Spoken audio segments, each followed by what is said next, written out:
Келесі.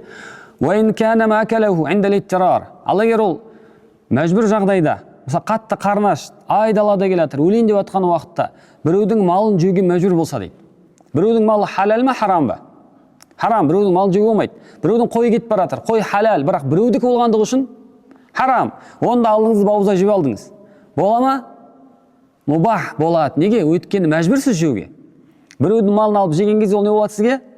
Мубах болады, халал болып кетеді. Бірақ не істеу керек?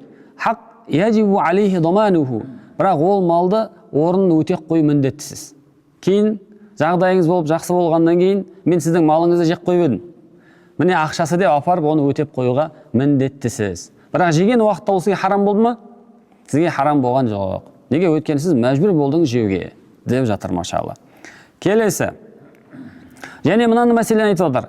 Кама ла яджузу аклу наджиси вал интифау бихи. Нәжіс болған нәрсені жеуге болмаған секілді. Нәжіс болған итті жеуге бола ма? Болмайды, итті жеуге болмағаны секілді. Вал интифау бихи. Және одан иттен бір терісін пайдалануға болмағаны секілді. Ла яджузу ан юмсекаху фил бейтихи. Оны үйдің ішінде ұстауға болмайды дейді. Кейбір нәжіс болған малдарды, нәжіс болған заттарды үйдің ішінде ұстауға болмайды. Бәлки далада ұстауға болады, бірақ үйдің ішінде кіргізуге болмайды нәжіс малдарды. Түсінікті?